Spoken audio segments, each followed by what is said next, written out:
तो दोस्तों नमस्कार, मैं हूं अनिल और रेसलिंग सुपर धमाल में आपका स्वागत है। तो दोस्तों सबसे पहले हम बातों को शुरू करेंगे आर ट्रुथ से। जी हां दोस्तों, आपको बता दें कि आर ट्रुथ ने खुद इसकी जानकारी हमें दी थी कि उन्हें जो है WWE ने रिलीज कर दिया है। ये इंफॉर्मेशन जो है आर ट्रुथ को मिली है और हमने देखा पिछले हफ्ते रॉ में वी वॉन्ट ट्रुथ के नारे देखने को मिले। और अब यहां से ये चीजें तो मुझे लगता है कि ये एक मुहिम बन चुकी है कि सभी जो है ट्रुथ को वापस चाहते हैं WWE में, क्योंकि एक बहुत ही ज्यादा लवेबल एंटरटेनमेंट, फन और आपको बता दें बहुत ही सारे कैरेक्टर्स ये निभा चुके हैं WWE में। 24/7 चैंपियनशिप पता नहीं कितनी बार ये जीत चुके हैं। तो ऐसे में दोस्तों इनको जो है WWE में होना चाहिए। पता नहीं क्यों जो है चीजें जो है ये खराब चल रही हैं आर ट्रुथ के लिए। तो फिलहाल इसकी रियल जानकारी हमने आपको दी थी कि इनकी जो पेमेंट है, इनकी जो सैलरी है, बहुत ज्यादा जो करंट टाइम में उनकी सैलरी है उससे भी कम ऑफर इनको की जा रही थी, जिसके चलते अब इन्होंने मना कर दिया है। तो मुझे लगता है कि जरूर जो है फैंस के भारी सपोर्ट से शायद आर ट्रुथ को यहां पर दोबारा जो है WWE में री-साइन किया जाता है। क्या है आपकी राय, मेरा कमेंट बॉक्स में जरूर दें। और अगर आप चैनल पर नए हैं, सब्सक्राइब करने के बाद ऑल पर क्लिक जरूर करें। तो दोस्तों अब हम बढ़ेंगे अपनी अगली खबर की ओर, जो जुड़ी है मौजूदा undisputed WWE champion John Cena से।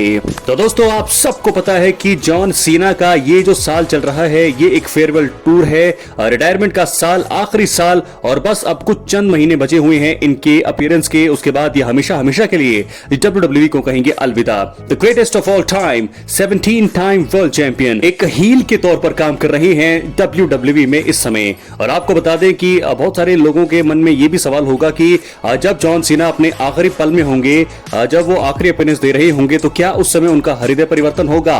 क्या वो हील से बेबी फेस बनेंगे? बिल्कुल हो सकता है दोस्तों, उसके भी चांसेस हैं। लेकिन मुझे ऐसा लगता है कि जो इनकी यात्रा अब तक चल रही है फेयरवेल टूर, कुछ दोस्तों लोगों को पसंद नहीं आ रही है, क्योंकि इसका एक कारण हो सकता है कि उनका जो प्रोमो बैटल है वो बहुत ही ज्यादा स्ट्रांग है, लेकिन जब भी ब्रॉल हुआ है वो हमेशा उनको कमजोर दिखाया गया है। तो ऐसे में कुछ लोग कह रहे हैं कि थोड़ा बोरिंग ये उनका रन चल रहा है। जिस प्रकार से प्रमोट किया जाना चाहिए उनको लगातार, जिस प्रकार से उनको सेगमेंट होने चाहिए, स्टोरी होनी चाहिए, वो स्टोरी लाइन जो है उनके फेवर में तो जा रही है, लेकिन उसमें लोगों को इंटरेस्ट जो है बिल्कुल भी नहीं आ रहा है। दोस्तों ऐसे में मुझे लगता है कि जरूर ये प्लान WWE का ये है कि जॉन सीना को जो है चैंपियनशिप दिलाई जाए, एक उनको डोमिनेटिंग दिखाया जाए। लेकिन मेरे हिसाब से अगर ये सारी चीजें उनको बेबी फेस में मिलती तो शायद फैंस जो और भी ज्यादा इस चीज को, उनकी यात्रा को पसंद करते। और बहुत ही खतरनाक जो है रोल इस समय मिला है जॉन सीना को। तो देखना होगा अब मनी इन द बैंक में दोस्तों उनका सामना होने वाला है कोडी रोड्स और जे उसो के साथ, उनके साथ लोगन पॉल है। तो दोस्तों ऐसे में क्या आपको लगता है कि जॉन सीना का अब तक का जो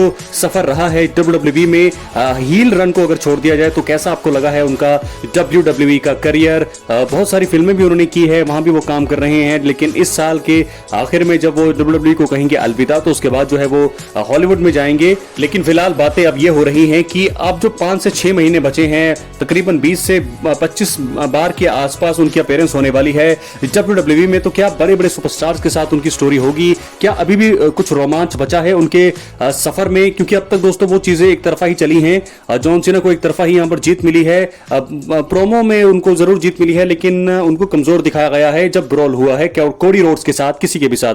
तो ऐसे में देखना होगा कि आखिर के कुछ जो उनकी अपीयरेंस बची है, क्या वहां पर WWE कुछ इंटरेस्टिंग करती है? तो दोस्तों कैसा अब तक का इनका फेयरवेल टूर आपको लग रहा है? जॉन सीना पूरी तरह से क्या आपको अच्छे दिखाई दे रहे हैं या कुछ कुछ कमियां आपको नजर आ रही है जो बुकिंग कर रही है WWE जॉन सीना की? अभी भी CM Punk, Seth Rollins, Bron Breakker, Roman Reigns, Goldberg और भी बड़े बड़े नाम जिनसे इनकी स्टोरी शुरू हो जानी चाहिए। अब 6 से 7 महीने बचे हैं, 20 से 22 बार वो आएंगे।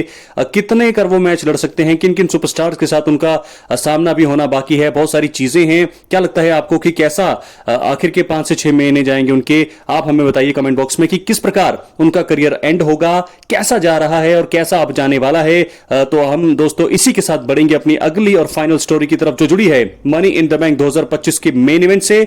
और साथ के साथ हम आपको यह भी बताने वाले हैं कि मनी इन द बैंक 2025 का जो मेन इवेंट होगा उसका एंड किस प्रकार होगा। तो आइए दोस्तों जानते हैं। तो दोस्तों सबसे पहले आपको बता दें कि मेंस लैडर मुकाबला हो सकता है मेन इवेंट में, और इस मुकाबले में बहुत सारे सुपरस्टार्स आपको नजर आ रहे हैं। एलए नाइट, फेंटा, Andrade, Solo Sikoa, Seth Freakin Rollins और एल ग्रांडो अमेरिकानो। तो दोस्तों इन 6 में से किसका पलड़ा भारी लग रहा है। मैं आपको बता दूं, CM Punk, Sami Zayn, Roman Reigns अगर दखल नहीं देते हैं तो आराम से जीतेंगे सेथ रॉलिंस, लेकिन ऐसा नहीं हो सकता। सैमी ज़ेन, सीएम पंक के साथ इनकी दुश्मनी चल रही है, तो जरूर जो है सेथ रॉलिंस को जीतने से रोकने की पूरी कोशिश यहां पर की जाएगी सीएम पंक और सैमी ज़ेन की तरफ से। हालांकि वो कोशिश में अपने नाकाम भी हो सकते हैं, जिसके चलते हमें सेथ रॉलिंस एक नए mister money in the bank बनते हुए दिखाई दे सकते हैं और करियर में मुझे लगता है कि ये दूसरी बार बनेंगे mister money in the bank. Bronson read और यहां पर ब्रॉन ब्रेकर नाकाम अगर करेंगे सीएम पंक और सैमी ज़ेन को, तो ऐसे में हो सकता है रोमन रेंस का आगमन। जी हां दोस्तों, रोमन रेंस का रिटर्न कंफर्म समझिए, क्योंकि बहुत ही ज्यादा लंबा टाइम हो चुका है। रोमन रेंस इस समय डब्ल्यूडब्ल्यूई से बाहर हैं और आपको बता दें कि जब वो बाहर गए थे ब्रेक पर, जब से हैं तब से सेथ रॉलिंस ने उनको बहुत ही ज्यादा परेशान कर रखा है। सेथ रॉलिंस ने उनके वाइसमैन को अपने पास कर लिया, उसके बाद ब्रॉन ब्रेकर ने उनकी टीम को ज्वाइन किया, तो तगड़े स्पीयर्स लगाए रोमन रेंस को, और अब जाकर के रोमन रेंस इन सब का बदला उनके दिमाग में होगा और आते संग ही वो राइवलरी शुरू करेंगे सेथ रॉलिंस एंड कंपनी से। तो आइए आपको बताते हैं कि किस प्रकार खत्म होगा, एंड होगा मनी इन द बैंक 2025 का मेन इवेंट, कैसे होगा एंड, आइए जानते हैं। तो सबसे पहले आपको बता दें कि रोमन रेंस का आगमन कैसे हो सकता है। सेथ रॉलिंस, आपको बता दें, mister money in the bank 2025 बन सकते हैं क्योंकि उनके पास ब्रॉन ब्रेकर होंगे, ब्रॉन्सन रीड होंगे, पॉल हेमन का दिमाग होगा, और मुझे लगता है कि एक और नया सुपरस्टार जुड़ सकता है इस इवेंट में उनके साथ। तो ऐसे में रोमन रेंस का आगमन कैसे हो सकता है। एले नाइट भी हैं, जीत के काफी ज्यादा प्रबल दावेदार माने जा रहे हैं। सोलो सिकोआ भी वहां पर हैं, एंड्राडे भी हैं, फैंटा भी हैं, एल ग्रांडो अमेरिकानो भी हैं, लेकिन मुझे लगता है कि सेथ रॉलिंस के जीत के चांसेस ज्यादा हैं क्योंकि उनके पास उनकी टीम है। ब्रॉन्सन रीड, ब्रॉन ब्रेकर जो है सबको धराशायी करेंगे, तो मुझे लगता है कि उनको संभालने के लिए सैमी ज़ेन, सीएम पंक जरूर आएंगे, उनका आना बनता भी है, वो पक्का आएंगे। जो है वो आने के बाद मुझे लगता है कि थोड़ा उनका पलड़ा भारी रहेगा। ब्रॉन्सन रीड और ब्रॉन ब्रेकर को वो धराशायी करेंगे, तब मुझे ऐसा लगता है कि किसी नए सुपरस्टार की एंट्री हो सकती है या नहीं। मुझे लगता है कि 3 बंदे हैं वहां पर, Seth Rollins, Bron breaker, Bronson read, ये 3 है वहां पर, और 2 ही होंगे सैमी ज़ेन, सीएम पंक। तो ऐसे में कुछ टाइम के लिए हमें लगेगा कि यहां पर पलड़ा भारी हो चुका है, लेकिन रोमन रेंस का आगमन हो सकता है जब सेथ रॉलिंस, सीएम पंक और सैमी ज़ेन दोनों को ही धराशायी कर देंगे। वो उस समय जमीन पर पड़े होंगे और आराम से लैडर चढ़ रहे होंगे सेथ रॉलिंस, तब ऐसे में थीम म्यूजिक बच सकता है रोमन रेंस का। जी हां दोस्तों, लोगों की खुशी का ठिकाना नहीं रहेगा क्योंकि बहुत सारे फैंस हैं रोमन रेंस के जो उनकी बारे में जानना चाहते हैं, तो इस चैनल पर आप एक्टिव जरूर रहिएगा क्योंकि इसी चैनल पर आपको रोमन रेंस से जुड़ी हुई तमाम जानकारी मिलती है। तो रोमन रेंस आएंगे, जरूर वो रोकेंगे सेथ रॉलिंस को। आते ही वो मुझे लगता है कि पॉल हेमन अगर सामने होंगे तो रिंग साइड पर होंगे, तो अगर पॉल हेमन को सबसे पहले वो सुपरमैन पंच जड़ेंगे, उसके बाद ब्रॉन ब्रेकर और ब्रॉन्सन रीड को धराशायी करेंगे। मुझे लगता है कि ब्रॉन ब्रेकर को वो स्पीयर से जवाब देंगे, और जब इन सबको रोमन रेंस धराशायी कर चुके होंगे तो ऐसे में मुझे लगता है कि सेथ रॉलिंस पर उनका ध्यान जाएगा और वो जाएंगे उनके पास, रोकेंगे उनको mister money in the bank बनने से, अटैक करेंगे, सुपरमैन पंच देंगे, और ऐसे में मुझे लगता है कोई अगला जो नया जो कोई भी होगा वहां पर उसको मौका मिल सकता है।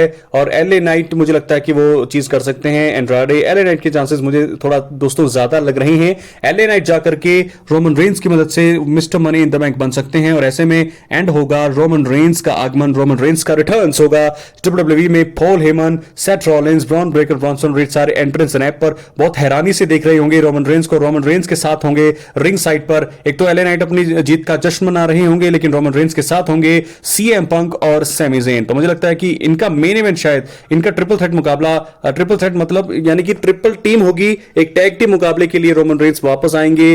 Seth Rollins, Bronson read, Bron Breakker के सामने रोमन रेंस, सीएम पंक और सैमी ज़ेन, ये मुकाबला सेट किया जा सकता है आने वाले दिनों में। अपनी राय कमेंट बॉक्स में जरूर, अगर आप चैनल पर नए दोस्तों सब्सक्राइब करें। बहुत बहुत धन्यवाद।